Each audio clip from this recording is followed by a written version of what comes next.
భాగవత పద్యమకరంద ప్రియులారా నమస్తే.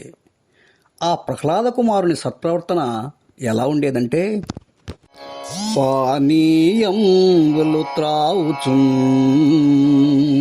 కుడుచుచున్ భాషించుచున్ హాసలీలా నిద్రాదులు చేయుచున్ తిరుగుచున్ లాక్షించుచున్ సంతత శ్రీనారాయణ పాదయుగళీ చింతామృతాస్వాద సంధానుడై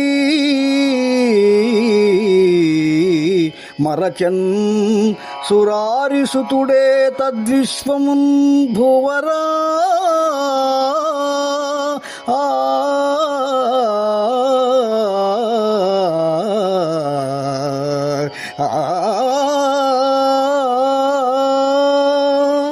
ఓ రాజా, ఆ రాక్షస కుమారుడైన ప్రహ్లాదుడు పానీయములు త్రాగుతున్నప్పుడు, భోజనాలు చేయుతున్నప్పుడు, మాట్లాడుతున్నప్పుడు, ఆటపాటలలో నిద్రించే వేళలలో, అటునిటు తిరుగుతున్నప్పుడు చెప్పనేలా సర్వకాల సర్వావస్థల యందు శ్రీమన్నారాయణ పాదపద్మద్వయాన్ని తన హృదయంలో అనుసంధానం చేస్తూ బాహ్య ప్రపంచాన్ని మరచిపోయేవాడు.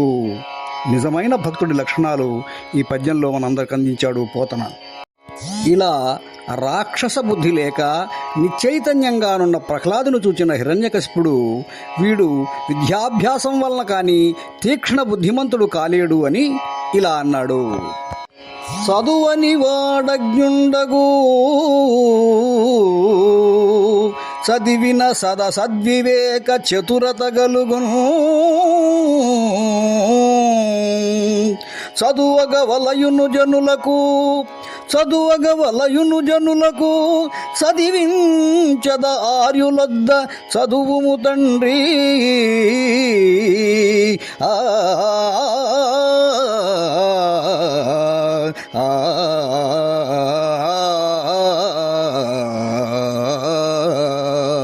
ఓ ప్రియమైన కుమారుడా, విద్య నేర్వకున్నచో అజ్ఞాని అవుతాడు. విద్య నేర్చినవాడు విచక్షణాజ్ఞానం కలిగి నేర్పరి అవుతాడు. అందుకే అందరూ తప్పక విద్యను అభ్యసించాలి. కనుక పెద్దల వద్ద నీకు విద్య నేర్పిస్తాను, బుద్ధిగా చదువుకోనాయనా అన్నాడు. విద్య యొక్క ప్రయోజనాన్ని చెప్పే చక్కని పద్యం ఇది. ఇది ప్రహ్లాదునికే కాదు, అందరూ చదువుకోవాలి అనే సామాజిక స్పృహ ఇందులో ఉంది.